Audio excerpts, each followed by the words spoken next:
¿Es posible que solo con leer 2 libros se despierte en ti un interés por un país y una cultura que hasta este momento no te había llamado demasiado la atención? Pues yo diría que sí, porque es justo lo que me ha pasado este marzo asiático. Bienvenidos a Victorian Spirit.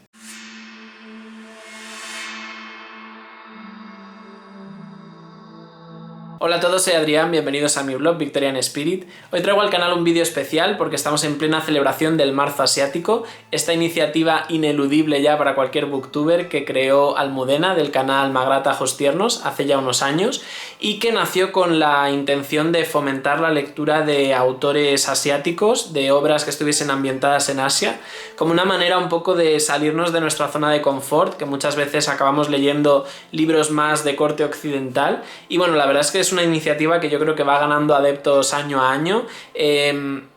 Me imagino que en estos días van a empezar a aparecer muchísimas referencias a lo que hemos leído en marzo y bueno, pues es un muy buen momento para tomar nota de todo tipo de recomendaciones, porque como además cada persona elige distintos países, pues al final es verdad que tienes una variedad bastante grande. De hecho, os voy a dejar un enlace con el vídeo que subió Magrat este año para que veáis cuáles han sido sus lecturas y qué recomendaciones hace ella. En cuanto a mí, esta es la segunda vez que participo en esta iniciativa. El año pasado lo hice leyendo libros que eran de autores japoneses, me centré mucho en Japón. En este caso, por supuesto, quería cambiar de país, aunque tampoco me he ido muy lejos. Es verdad que todavía estoy un poco con el ABC de la literatura asiática, así que he decidido quedarme en China. Y bueno, pues como os decía en la introducción, ha ocurrido un pequeño milagro, por así decirlo, y es que yo nunca había tenido un especial interés sobre China, ni especiales conocimientos sobre su historia, su cultura, etc., más allá un poco de lo básico. Y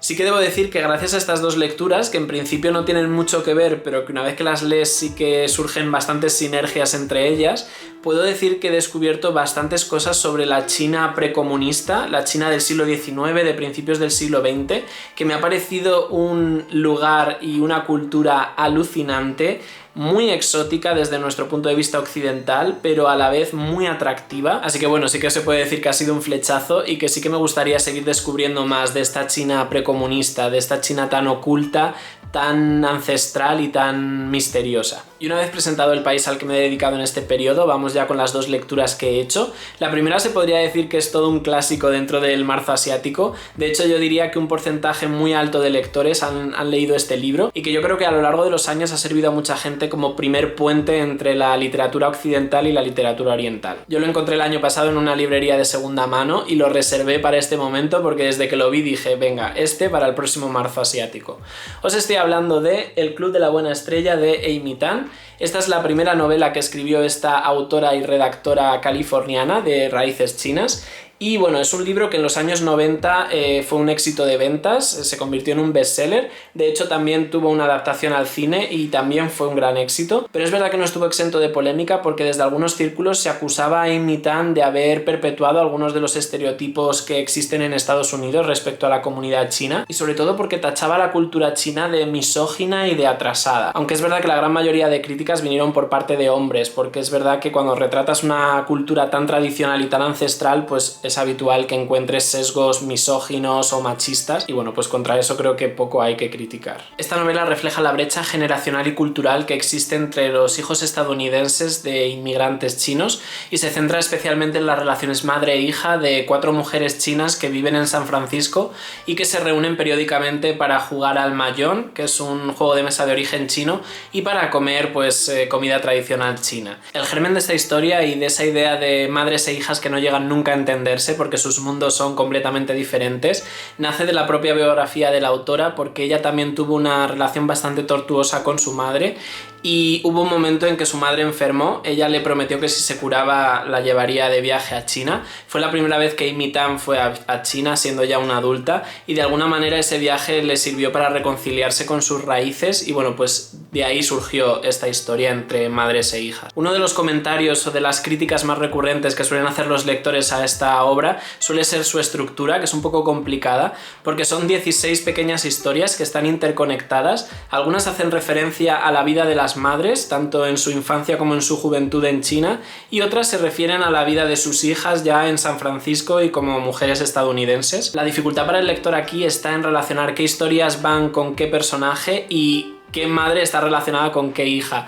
porque es verdad que los nombres en chino no facilitan mucho esta tarea y como el orden de las historias es un poco aleatorio, pues cuesta un poquito relacionar unas con otras. Sin embargo, esta estructura un poco caótica y que suele despertar críticas de los lectores tiene una razón de ser, y es que reproduce la misma estructura de un juego de mahjong, que es a lo que están jugando estas mujeres cuando se reúnen, porque por lo visto este juego está dividido en 4 partes que además tienen 4 secciones, y la novela pues reproduce esto mismo. Aún así, mi consejo si os planteáis leer esta novela es que desde el principio tengáis una pequeña chuleta donde no solo relacionéis el nombre de la madre con el nombre de la hija, sino que podáis apuntar algún dato de sus biografías para que en todo momento tengáis bien situado qué personaje es cada uno. Creo que esto es algo que ayuda bastante porque una vez que domines eso, el resto de la novela es muy disfrutable. Lo que más me ha gustado de esta novela con mucha diferencia son las historias de las madres, esas historias de niñas y adolescentes y jóvenes en esa China precomunista de la que antes os hablaba, sometidas a unas reglas y a unas tradiciones totalmente machistas, donde ellas pasan de ser propiedad de los padres a propiedad de los esposos. Y en muchos casos las vidas que tienen estas mujeres son bastante traumáticas, o bien porque han tenido que huir de algún enfrentamiento bélico, o bien porque han tenido que abandonar a sus familias para pertenecer a otra familia, en este caso la del marido. En fin, son distintas historias porque son 4 mujeres de incluso distintos entornos socioeconómicos, aunque todas sean chinas, y de distintas regiones también del país. Pero de verdad que son historias que enganchan y que bien merecían un spin-off, porque con alguna de ellas yo me hubiese leído una novela entera. O sea, me hubiese encantado que esa historia hubiese continuado y se hubiese convertido en la novela, porque es verdad que son biografías muy muy ricas, muy interesantes, bastante crudas en algunos casos y bueno, existe ese choque Oriente-Occidente que al final es lo que más te gusta de este tipo de libros, que te sorprendan por lo diferentes que somos en todos los sentidos, ¿no? Como ellos están tan aferrados a su cultura, a sus tradiciones, a sus supersticiones, como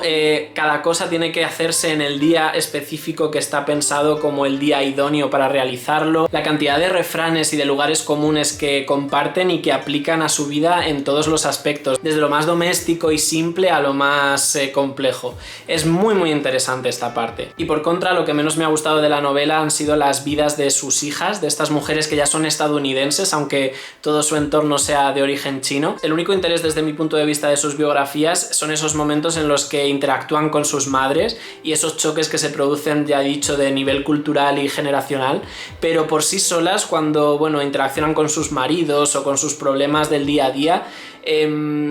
no eran interesantes para nada. Es que las historias de sus madres las superan con creces. Entonces sí que es verdad que el libro me ha parecido un poco irregular, porque como se van alternando historias del pasado con las historias actuales, pues digamos que era un poco altibajos. Siempre que llegaba una historia de una madre me esperaba lo mejor, cuando llegaba la historia de la hija pues sabía que ahí el interés iba a decaer un poco. Aún así me parece una novela muy recomendable, que de una manera muy amena aprendes un montón con ella sobre la cultura china y aprendes también a ver a estos inmigrantes con otros ojos, y es muy interesante conocerles mejor por dentro y conocer los problemas que tienen dentro de sus hogares, porque es verdad que sus hijos son estadounidenses funcionales totales, entonces es muy interesante ver esa situación. Y una de las principales ideas que transmite este libro, que es con la que yo me quedo porque es la que más me conmovió, es el hecho de que estas mujeres no conocen a sus madres, son grandes desconocidas para ellos, y la gran tristeza que te queda después de leer este libro es que tú como lector llegas a conocer mucho mejor la biografía de estas madres que sus propias hijas, porque entre ellas hay una falta de comunicación total y te queda un poco esa pena, que tú sepas apreciar más a esas mujeres por las biografías tan extraordinarias que tienen detrás, por lo que sufrieron de niñas o de adolescentes, y sin embargo sus hijas no tienen la capacidad de sentarse con ellas y preguntarles o interesarse por su cultura. Algunas de ellas ni siquiera saben de qué ciudad proceden sus madres. Hasta ese punto se avergüenzan de sus orígenes y de la manera que tienen sus madres de hablar el inglés, que lo chapurrean, de su mal gusto para elegir colores a la hora de vestirse, y es muy triste ver que estas mujeres no solo se enfrentan a esa barrera idiomática cuando salen de su casa, sino que también son muy incomprendidas dentro de las cuatro paredes de su hogar. Yo creo que esa es la idea que más me golpeó del libro, con la que me quedo y que sin duda es lo que más merece la pena de acercarse a estas historias de madres e hijas. Y vamos ahora con el otro libro que leí dentro de la iniciativa del Marzo Asiático, que no tiene nada que ver en principio con esta primera novela que os he presentado. Entre otras cosas, es un libro de no ficción, es una biografía centrada en una de las mujeres más poderosas que ha habido en la historia reciente de China. Y bueno, es un libro con el que he aprendido muchísimo, que me ha gustado un montón, realmente ha sido mi favorito dentro de esta iniciativa de Marzo Asiático del 2021. Y para mi sorpresa, lo leí primero, después leí el de Amy Tan, y gracias a muchas de las cosas que yo aprendí en este libro sobre la cultura china, pude interpretar mejor o entender mejor o sorprenderme menos de algunas de las cosas que me contaba el libro de Amy Tan. O sea que creo que fue una grandísima inversión de tiempo el hecho de haberme leído primero esta biografía, porque me dio unas bases sobre la cultura china que yo desde luego no tenía y que vienen muy bien a la hora de enfrentarse pues, a libros que traten este tipo de temáticas. Os estoy hablando de Cixi la emperatriz de Jun Chan. Esta autora se hizo mundialmente famosa por su biografía familiar titulada Cisnes salvajes, que yo no la he leído, pero por lo que tengo entendido abarca 3 generaciones de su familia y los problemas que tuvieron las mujeres de su familia en distintos periodos históricos. Es un libro que a día de hoy sigue prohibido en China, pero que ha cosechado un gran éxito en todo el mundo, ha sido traducido a muchísimos idiomas y yo lo he visto bastante por Booktube y por Bookstagram. Sin embargo, yo no me fui por esos derroteros y preferí acercarme a esta biografía que por lo poquito que ponía en la sinopsis me llamó muchísimo la atención. Cixi fue una concubina de bajo rango que tuvo el emperador de China a mediados del siglo XIX y que gracias a su inteligencia y a sus aptitudes de tipo político y estratégico consiguió ir escalando posiciones hasta convertirse en la emperatriz viuda y regente de China durante más de 40 años en los que gobernó por encima de casi 1/3 de la población mundial. La figura de Cixi es bastante controvertida desde el punto de vista histórico. Normalmente se la ha considerado la Cersei Lannister china. Tradicionalmente los historiadores la han presentado de 2 maneras diferentes. Por una parte hay quien la presenta como una gobernante tiránica, viciosa y que no tenía ningún tipo de piedad hacia sus enemigos. Por otra, también se la ha presentado como una gobernante incompetente y que cometió errores gravísimos que afectaron mucho al futuro de China y al futuro de su dinastía. Pero lo bueno que tiene este libro es que se acerca a la figura de Cixi un poco más con la perspectiva de género, fijándose más en lo que era la figura de Cixi como mujer en este mundo que estaba totalmente pensado y hecho para hombres, y cómo efectivamente tuvo muchos errores pero también muchos aciertos. Digamos que esta biografía se mueve mucho en el terreno de los grises, no va ni a los blancos ni a los negros, y presenta la complejidad realmente de esta mujer que desde el primer momento se tuvo que enfrentar a muchísimas dificultades,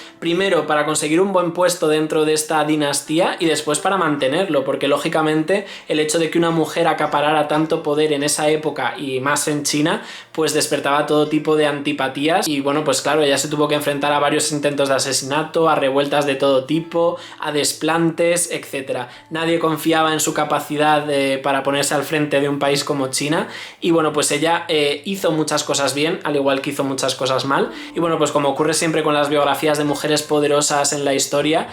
su biografía es riquísima, muy interesante y creo que merece mucho la pena acercarse a ella, con sus luces y con sus sombras. Lo mejor que tiene este libro es que te introduce en un lugar al que normalmente los occidentales nunca han tenido acceso, que es la ciudad prohibida de Pekín, un palacio en el que solo vivía la familia imperial, los eunucos que le servían, los asesores del emperador y las concubinas. Nadie más podía cruzar esos muros y este libro te introduce de lleno en ese mundo de intrigas palaciegas, de la tradición más antigua y más milenaria de la cultura china, de ritos, de costumbres que nunca has oído hablar de ellas y que desde luego te sorprenden muchísimo. Es un libro con el que se aprende un montón y que te introduce en una cultura de la que realmente sabemos muy poco.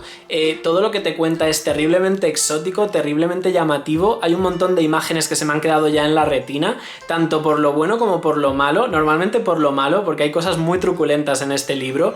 Hay tradiciones y maneras, por ejemplo, de condenar a muerte a personas que desde luego te sorprenden porque nunca te podrías imaginar que algo así existiera. Y de verdad que es un viaje a otro mundo y a otra época, porque siempre se habla del Japón feudal como de ese país que estaba pues muy atrasado, ¿no?, respecto a lo que era Europa en ese momento, y sin embargo es que China estaba muy por detrás de Japón en ese momento. China era mucho más medieval y mucho más arcaico en todos los sentidos que Japón, que era una potencia dentro de esa región en ese momento, con lo cual yo nunca me hubiera podido imaginar que China era así en el siglo XIX. Desde luego ha sido todo un descubrimiento y invito a cualquier persona que le interese mínimamente la historia y saber un poquito más de China que se acerque a este libro, porque como ya os he dicho, luego os va a ayudar a interpretar mejor otros libros que leáis después, porque algunas de las tradiciones que yo descubrí gracias al libro de Cixi luego aparecían en el libro de Amy Tan, del Club de la Buena Estrella, y me sorprendía a mí mismo de conocerlas, y era todo gracias a haber leído este libro. Es un libro que es verdad que se centra mucho en el aspecto histórico y geopolítico que rodea a esta emperatriz, no se profundiza tanto en lo que es su vida personal, aunque un poquito también se esboza, pero a pesar de que es un tema que en principio puede resultar un poco árido, sí que es verdad que está escrito de una manera que engancha, de una manera ágil y muy didáctica, y lo bueno que tiene es que no te exige ningún conocimiento previo de la materia, porque era mi caso, yo no sabía absolutamente nada ni de Cixi ni de la China del siglo XIX, y cuando cierras el libro te quedas con la sensación de conocer bastante bien ese periodo y bastante bien algunos aspectos de esa cultura, así que en ese sentido